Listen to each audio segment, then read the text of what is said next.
Chapter 3 of Cisco 2 is dynamic routing. And the routing protocol they are going to teach you is the simplest one. It's called RIP. So the chapter starts out with a little bit of an overview of dynamic routing protocols versus static routing, which we did in chapter 2. Then we're going to be looking at RIP version 2 and learning the commands we have to do and what some of the pitfalls are of RIP. Now, I will say right now, RIP is for teaching. It's an introductory routing protocol. It's not one you want to use in the real world unless you have an extremely simple network. And in that case, I still think you'd want to use OSPF or maybe enhanced IGRP. But RIP is what you're going to learn routing with, dynamic routing with, in this chapter. Then we're going to finish up by looking at the routing table and the routing entries and how the Cisco router makes decisions about which route is the best route for a packet. So that's what we're looking at in this chapter. So if we look at dynamic routing protocols, the different dynamic routing protocols we have for IP4 are RIP version 2, enhanced IGRP, OSPF version 2, ISIS, and BGP version 4. Now, inside your organization, you might be using enhanced IGRP or probably OSPF. To go between your organization and another ISP, you'll probably be using BGP. Now, there's also versions of all these routing protocols for IP version 6. So we have RIP next generation for IP6, enhanced IGRP for IP6, OSPF version 3, ISIS for IP6, and BGP-MP. So we're not going to be looking at any of these in this chapter, and actually looking at enhanced IGRP and OSPF is a later Cisco class. We're just getting an introduction to dynamic routing by using RIP. So we want to use RIP version 2. RIP version 2 is backward compatible with RIP version 1, which you would not want to use. And as you can see right here, it says routing protocols developed to meet the needs of larger networks include OSPF, Open Shortest Path First. It's an open standard. Intermediate System to Intermediate System, ISIS.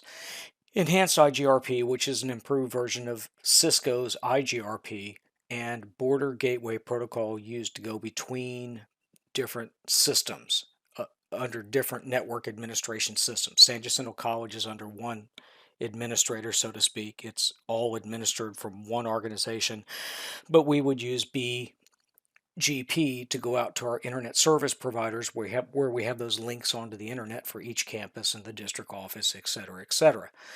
You can look at the figures on 3111 to get a timeline of when these different protocols were developed and get a sense of history of how far back these protocols go. So the idea of dynamic routing is we configure the routing protocol, not router. Okay, there's packets get routed. Routing is a routing protocol that's deciding where to send that packet. And the routing protocol will send updates to each other. So if I put RIP on all three of these routers, every 30 seconds, each router will send an update to its neighboring routers of any changes in the topology if a network link had gone down. So the messages are used to discover neighbors and to send information to those neighbors about which networks you know about because they're directly connected. All right, so my phone rang there and my friend James says hi. Now, back to this slide. So the purpose of dynamic routing protocols is to find out about remote networks, okay? The router knows about its directly connected networks because you went into that interface, you did the IP address command, and you said no shutdown. So that puts a C, a directly connected entry, into the routing table. So the router knows about that.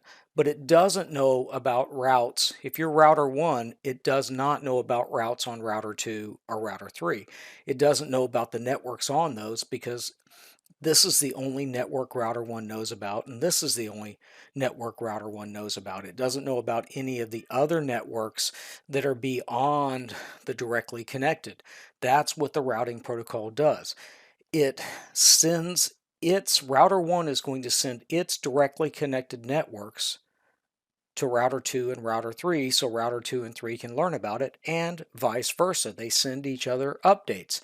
Now, the way they do that is they maintain data structures to keep track of all that, and they have a metric to say how good is this route. It calculates what is the best route to reach a certain network. Because theoretically, if there's a network hanging off of router 2 right here, I could send the data to router 3, and then router 3 could send it to router 2 and then get to that network. But the best route is probably router 1 straight to router 2.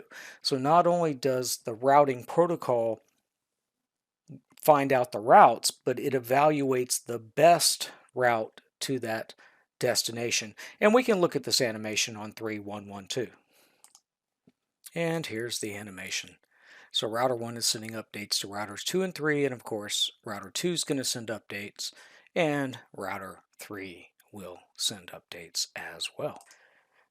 Now, talking about how the routing protocol does that, each routing protocol has different algorithms it uses to evaluate what the best route is. And then it's going to generate a metric, a number, and the lower the number it assigns to that route, the better the route is. So which type of routing is better, static or dynamic? It depends. If you have a stub network like we talked about in Chapter 2, where you've only got one way to reach all the other networks in the world, you could just create a default static route and you're done. There's no need to have a dynamic route because there are no other ways to reach anywhere else in the world. There is no backup route. If there was one backup route, like we did in Chapter 2, you could create a floating backup static route. If we have a very complex topology over here, we might be using dynamic routing, but over here we might just have a stub network and just do one static route.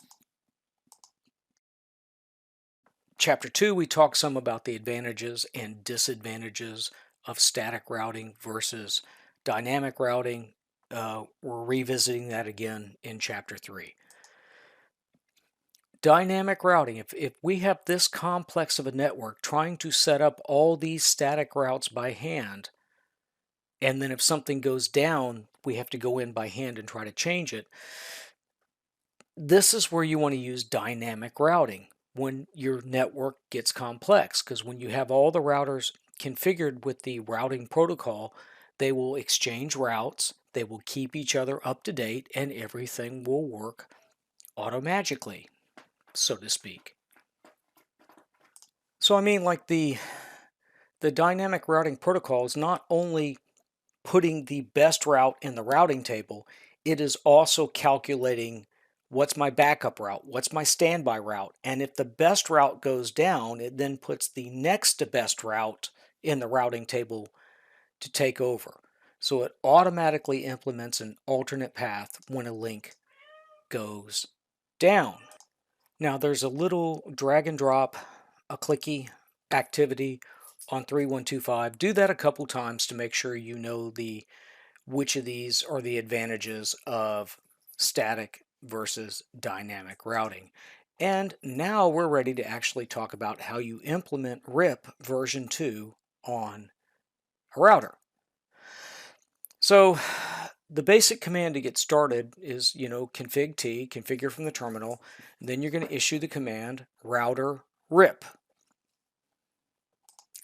Now some of the commands we're going to learn that once we're in router RIP, you see right now after we say router RIP, it says config router. So now we're giving subcommands for router RIP. So Auto summary is going to be a command we work with. Default information. Networks, we've got to list the networks on this router that we want to advertise to the other routers. If an interface is not connected to other routers, we want to make it a passive interface. And of course, we want to set RIP to be version 2 instead of version 1. And you'll see these commands in just a minute. If we look at the topology of a sample network, you can see we got 192.168.1, network 1, 192.168.2, 3, 4, and 5. So right now, with no routing protocol, router 1 knows about networks 1 and 2. That's its directly connected network. So when we configure router RIP, we're going to go into router 1, router RIP, and we're going to list the networks, not the IP addresses, just the networks. So we're going to say network 192.168.1.0. That's this network, and 192.168.2.0. What we're saying is advertise these networks to the other routers that are running RIP. And you can do the syntax checker on figure 2 to get comfortable with these commands. Now, we're going to see some issues with RIP version 1. RIP version 1, you don't give these networks a subnet mask. No matter what, RIP version 1 thinks this is a Class C network with a subnet mask of /24, 255.255.255.0. So if you're subnetting this and it's not /24, you will have problems with RIP version 1. Another thing to remember about RIP is it sends advertisements out every 30 seconds, so your network does not converge very fast. I mean, if we type this in, then 30 seconds later, and if we make a change in our network, 30 seconds later, up to 30 seconds later, it gets to router 2, and then up to 30 seconds later, it makes it to router 3. So router 3 could have the wrong information about this part of the network for up to 1 minute because the updates are sent out periodically instead of link state, instead of sent out immediately. Other things we can do with RIP is you say show IP protocols, and this says we are running RIP. It's sending updates every 30 seconds. It says the next update is due in 16 seconds. If we have not heard about a route from another router in 180 seconds, it is invalid, and we have a hold down timer of 180 seconds. And then finally, if we have not heard anything for 240 seconds, we dump the route out of our routing table. So you can see right now that RIP is using interface G00. It's sending version 1. It's receiving versions 1 and 2. It's also sending updates, RIP updates out of serial 000 version 1, receiving 1 and 2. So it's routing these networks. This is the networks it's sending out to the other routers, and it's receiving routing information with RIP from this IP address, which is on the other end of the link. So if we look at the diagram right here, this is 192.168.2.2. So router 1 is receiving updates from router 2, and it received its last update 15 seconds ago.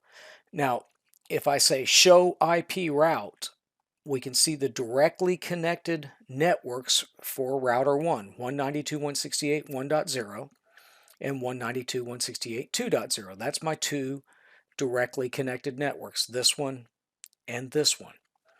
But if we look at the R entries, the RIP entries, it has learned about network 192.168.3 from 192.168.2.2. In other words, router 2 sent this network to router 1 24 seconds ago.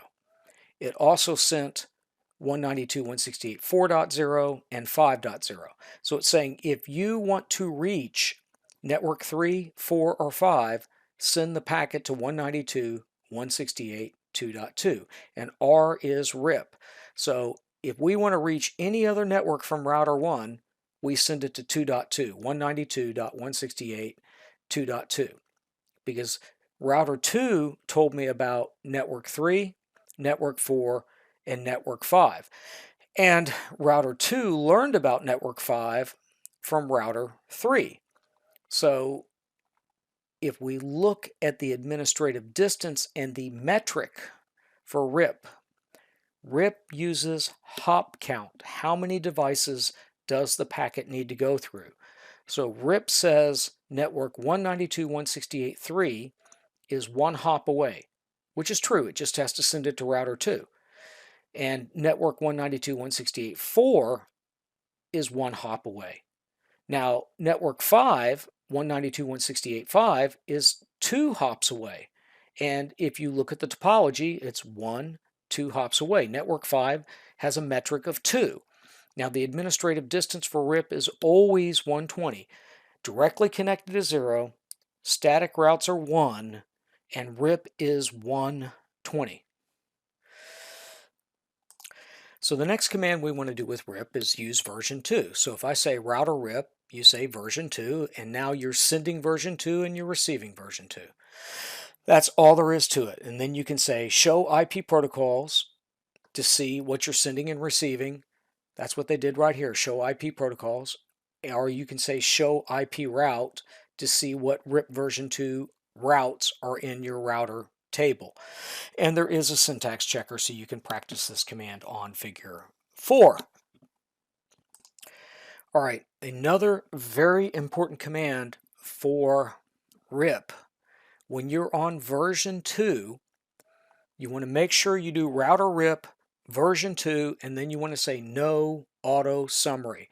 Because what will happen with RIP is it will summarize networks down to their default subnet mask.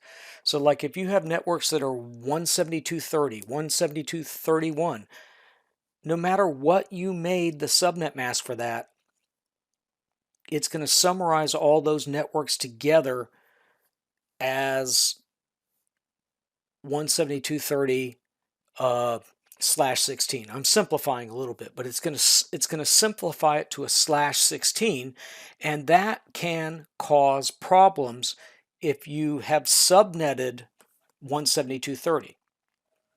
And the hands-on lab we're going to do this week has discontiguous subnets, and as you go through the scenario and you get RIP up and running on all 3 routers, it will not work correctly until you say router RIP version 2, no auto summary, and then it will start working correctly. So they're definitely purposely bringing you through an incorrect configuration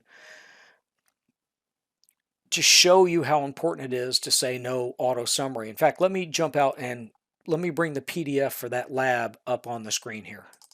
So in this hands-on assignment we're going to be doing this week, they've deliberately set the addressing scheme up so that this network right here is 172.30, I think it's 10, 172.30.10. Let's look at router 1. Yes, there's the network, 172.30.10 with a subnet mask of 255.255.255, a /24. This network over here on router 3 is 172.30.30, and it's also a /24. So the problem here is RIP will look at this and say this is a class B address. All class B addresses that are classful are /16. They're 255.255.00. So it will auto summarize the addresses, and RIP will think we have 2 different ways to get to 172.30. We can get to 172.30 this way, and we can get to 172.30 this way. So it will think they are equal cost routes, and it will send 1 packet this way and 1 packet this way. So only half the packets will get to 172.30.10 because RIP alternates equal cost routes. Now when we say no auto summary, then it doesn't summarize it to a /16. It leaves it as a /24, and everything magically starts working. So you will see they get sneaky in this lab. They're actually going to have you start out with auto summary, which is going to cause a problem with this configuration. All right, let's go back to the PowerPoint. So watch out for no auto summary. You almost always, unless it's very specific circumstances, you want to say version 2, no auto summary. So when you configure RIP on a router and list the networks, like I said, router RIP 192.168.1.0 and one network 192.168.1.0 and network 192.168.2.0. Now, if I flip back to that slide, you can see when we originally put that configuration in. So when I listed both of these networks with router RIP, RIP will send updates out this interface and send updates out this interface. It's not a good idea to send router updates this way because there are no routers out this way. This is the end of the network. There's just PCs and end devices here. So we want to make it so it does not send updates out this interface. We want to make this interface passive. Let me show you how to do that. So the command to make that happen is router RIP passive interface G00. When we do that, we're saying do not send updates out this interface. It can receive them coming in, but do not send them out. And over here on router 3, we would also want to make G00 a passive interface so that we're not sending RIP updates this way. We want router 1 wants to send RIP updates to router 2, and router 3 wants to send RIP updates to router 2, but like on router 2, this needs to be a passive interface because there's no routers on this network. So that's the last command basically we have to learn is the passive interface command so that we're not sending updates out. Oh, I lied. There's one more command we have to learn. Now, another cool thing you can do with dynamic routes, dynamic routing protocols, and RIP is no exception, is I can set up a default route on router 1 to go to the rest of the world, to go to the internet. Now, once I've set that up, I can then tell RIP to propagate that default route to router 2 and router 3, so I don't have to do anything. You know, I write a static route right here, a default route, a quad 0, IP route 0000 0000 to serial 001 209 165 200 226. That's the internet. We're sending it out. We're sending it out this interface to 226. That's my internet service provider. Once I've set that up, that default route up, then I just go into router RIP and I say default information originate. That means propagate this default route to router 2 and router 3. So then router 3 will realize its default route to the rest of the world is send it to router 2. And then router 2 will understand that its default rate to the route to the rest of the world is send it to router 1. And then router 1 has the static route to your internet service provider, and everything is wonderful. So on router 1, here is my static route, and here are my RIP routes. And if I was to look at the routing table for router 2, we would see a static route to send it to router 1. So when you do the packet tracer with the default route to the internet, be sure to say show IP route on each of the routers so you can see how each one of them has the proper default route, because RIP is sending it to the other routers. The RIP on router 1 is sending it to router 2, and then router 3 is sending that default route onto router 3. It works wonderfully. Now, the next section, and that's it for the commands for router RIP. The next section of the PowerPoint is talking about routing table entries and making sure we understand them, and then understanding how the router evaluates and chooses the best route.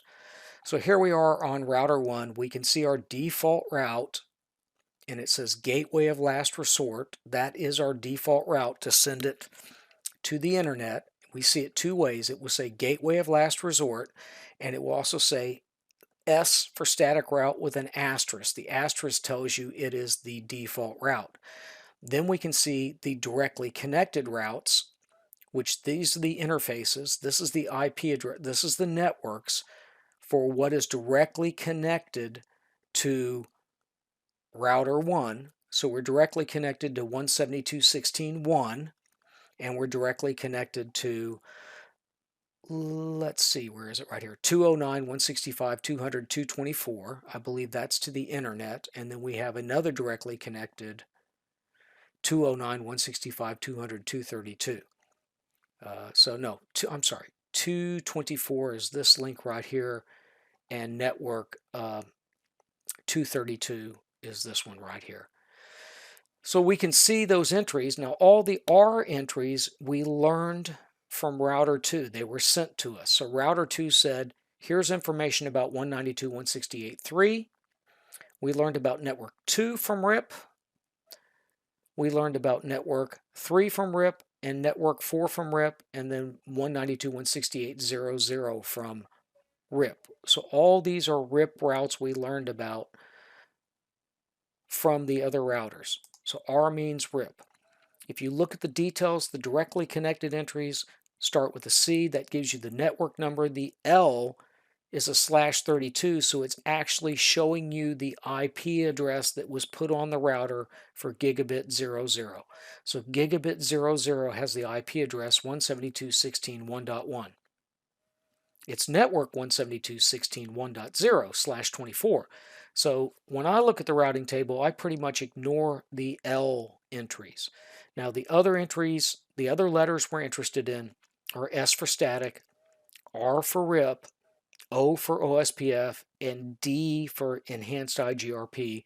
And it's D because it uses the dual algorithm instead of using I, R, E. It just uses the letter D. That's what it uses. So make sure you understand these entries in a routing table, all the parts of an entry in a routing table. The route source is RIP. This is the network and its subnet mask. This is the administrative distance. How trustworthy is this route? RIP has got a fairly high administrative distance. OSPF is 110. It's lower than RIP. Enhanced IGRP is 90. Directly connected is 0, and static routes are a 1. So all those other routing protocols and static and directly connected are more trustworthy information than RIP. If you were running RIP and OSPF on a router, what you would see in your routing table is the OSPF route to a given network instead of the RIP route, because the administrative distance for OSPF is lower. So it would only use the RIP route if that's the only thing it had. Now the metric for RIP is hop count. It's 2 hops away. And to reach this network, we have to send it to 209.165.200.226. We learned about it 12 seconds ago, and that says it needs to go out serial 000. So make sure you know these parts of a routing table entry. Now what they want you to do on 3314 is, based on this routing table, fill out the route source for this network, the administrative distance, and the metric. So you need to do this activity several times. And I can jump into the curriculum and let's take a look at this. All right, so if I look at 10400, I need to locate network. Here's the parent route for network 10. 10400 is static. You see it's got an S right there.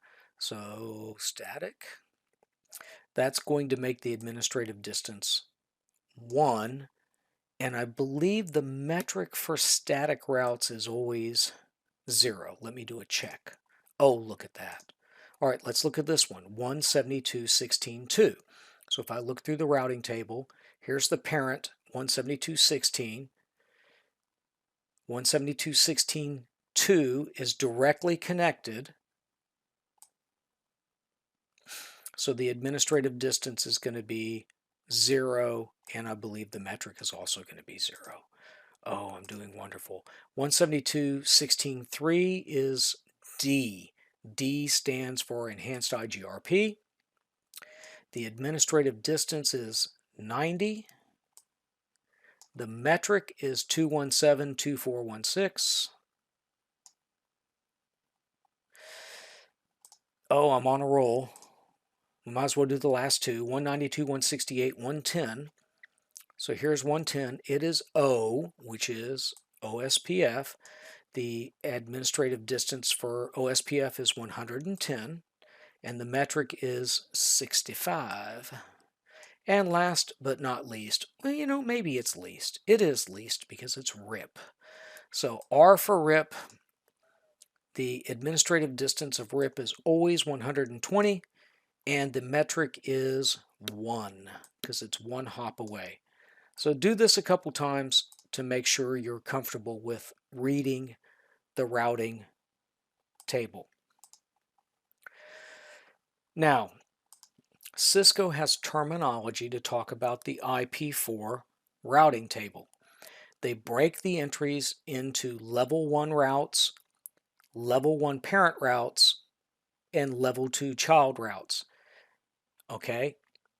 A level 1 route or a level 2 child route can also be an ultimate route.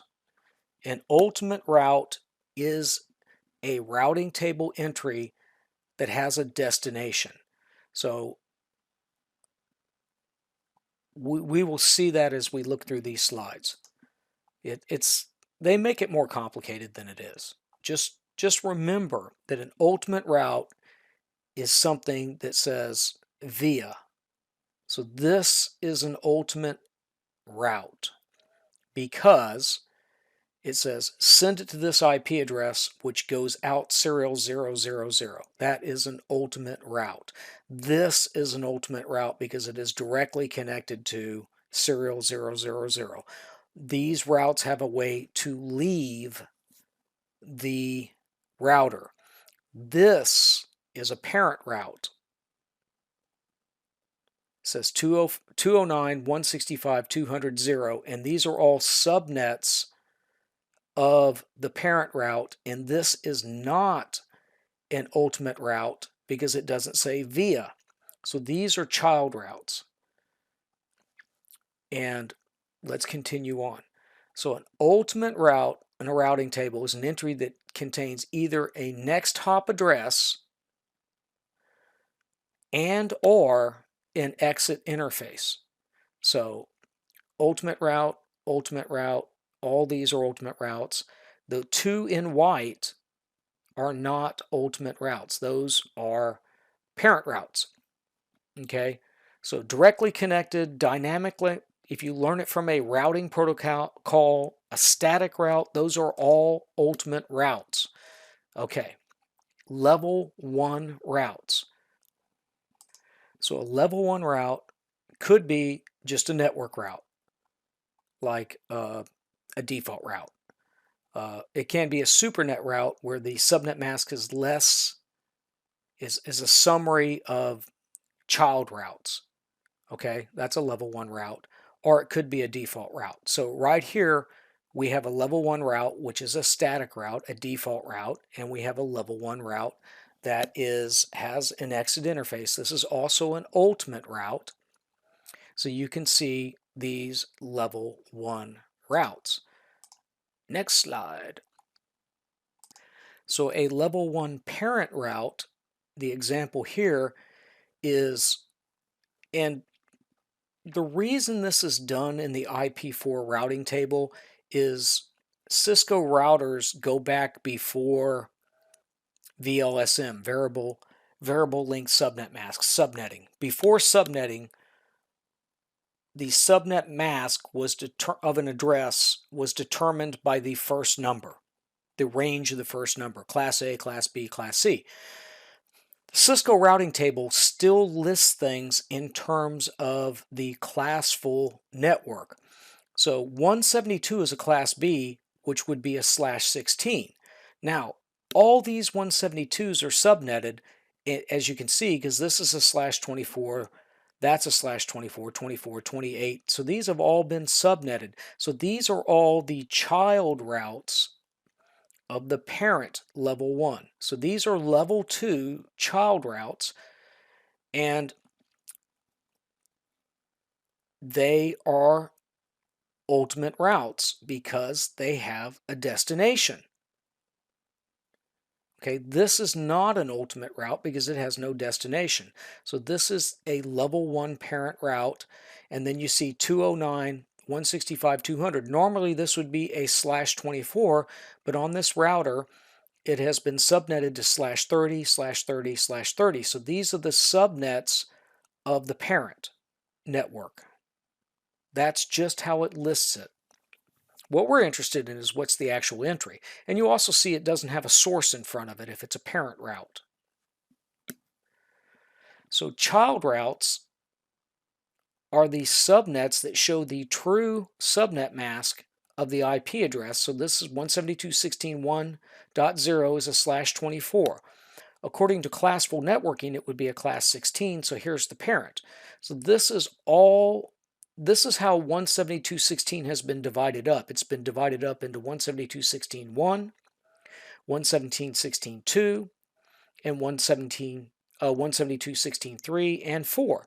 Okay, so we have 4 subnets of 172.16. Now another reason to remember this is, remember, RIP by default assumes that 172.16 is a /16 and will auto-summarize all these subnets into a 172.16 instead of 1, 2, 3, and 4. And that's a problem with routing. So just keep that in mind. But here's the children, here's the level 2 child routes of the parent.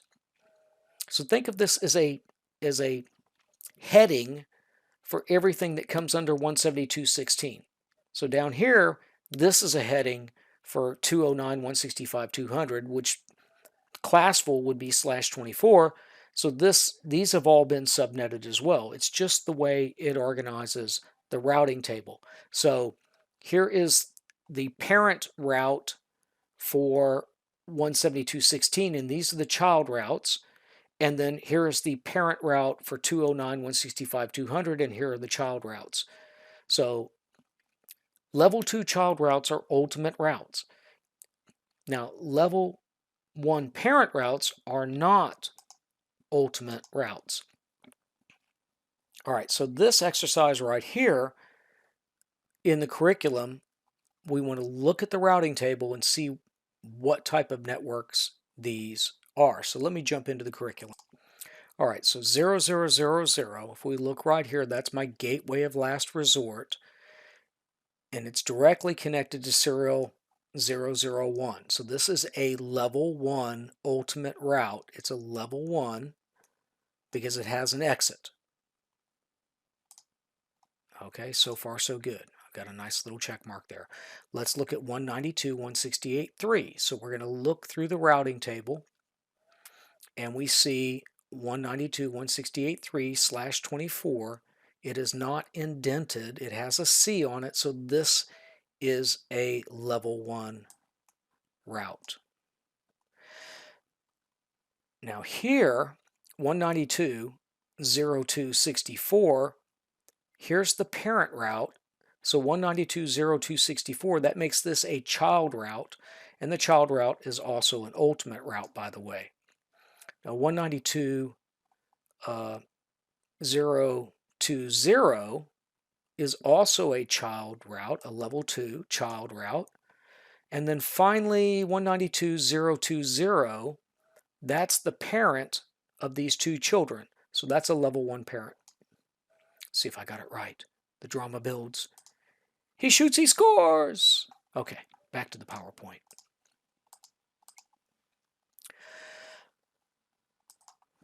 All right, so how does the router decide which route is best from the router table? So here's the router lookup process. If it finds the best match is a level 1 ultimate route, it uses that. if the best match is a level 1 parent route, then it's got to look at the children of that parent route. So if there is a match in that level 2 child route, it uses that. If there is no match with the child route, it's going to look for a level 1 supernet or a default route. If it does not find them, it's going to drop the packet because it does not have a route to send it to. So it's actually pretty simple how this works. The best route is the longest match. So if the destination network we're trying to go to is 172.16.0.10, it's going to look through the routes in the routing table and see how many bits match. Okay, so if the first route is 172.16.0.0, the first 12 bits of both of these network IP addresses is the same.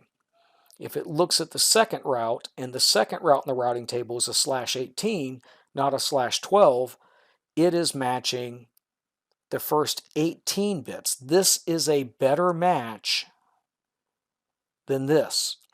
And then finally, if there's a third route in the routing table that has a /26 subnet mask, the first 26 bits of this address match this. All 26 match.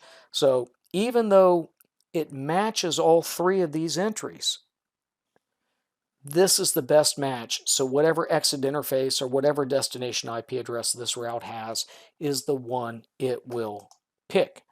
And this exercise right here, you're just going through and seeing which of these pattern of bits matches what's in the routing table the best.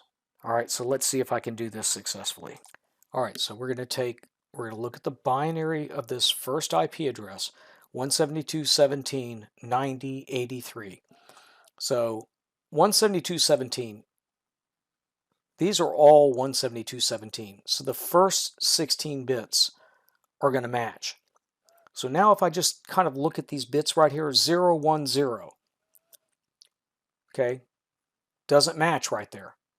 See, this is a 17. It's got to match at least 17 bits. It only matches 16. So this route is not chosen. Okay, same thing here. This has to match 19 bits, at least 19 bits. It does not, because this 17th bit is a 0 and that's a 1. It does not match this one.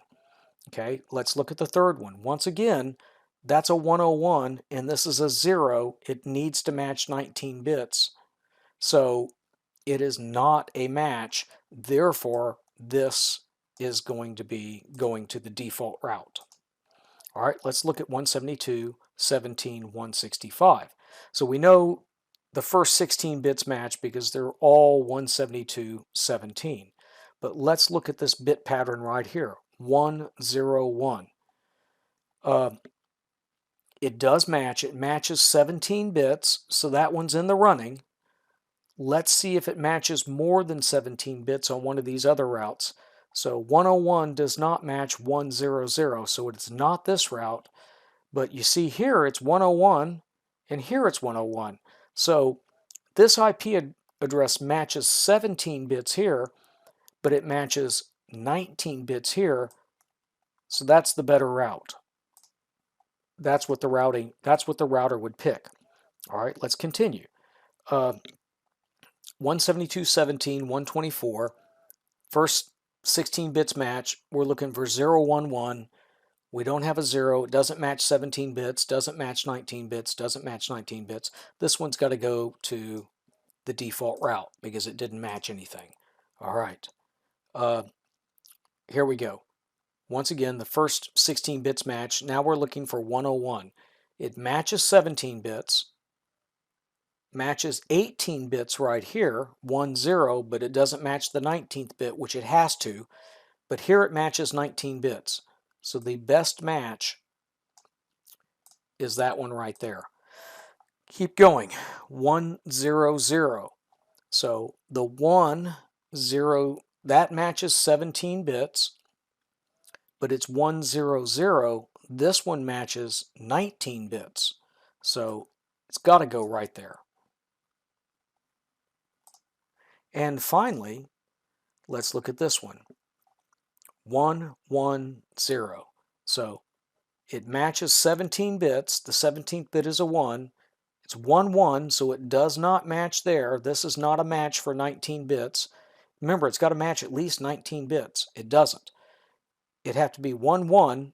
This bit does not match. It doesn't match to 19. So the longest match it has is 17 bits. So it's going to be that one right there. So that's what the router goes through. It uses that binary and looks for the longest string of bits that match what's in the routing table. So do that a few times and really think about it so you know what's going on. Now for IP6, the routing tables are easier in IP6. You don't have level 1 parent, level 1 routes, level 1 ultimate routes, level 2 ultimate routes. They're just all level 1 ultimate routes. So when they went to IP6, they could throw away being backward compatible to the old routing table on the Cisco routers and start fresh. So if we have this topology right here, 2001 DB8 Cafe A001, this is A003, A002. Here's my 3 networks. Here's Cafe 2, Cafe 1, Cafe 3. We can see our networks, and we have our link locals also set up. If we look at the routing table, once again, the letters are the same. C for directly connected. So here is the network we're connected to. Since it's directly connected, the administrative distance is 0, the metric is 0, via serial 001, 000. That is the outgoing interface, and there's our information. So it's pretty straightforward.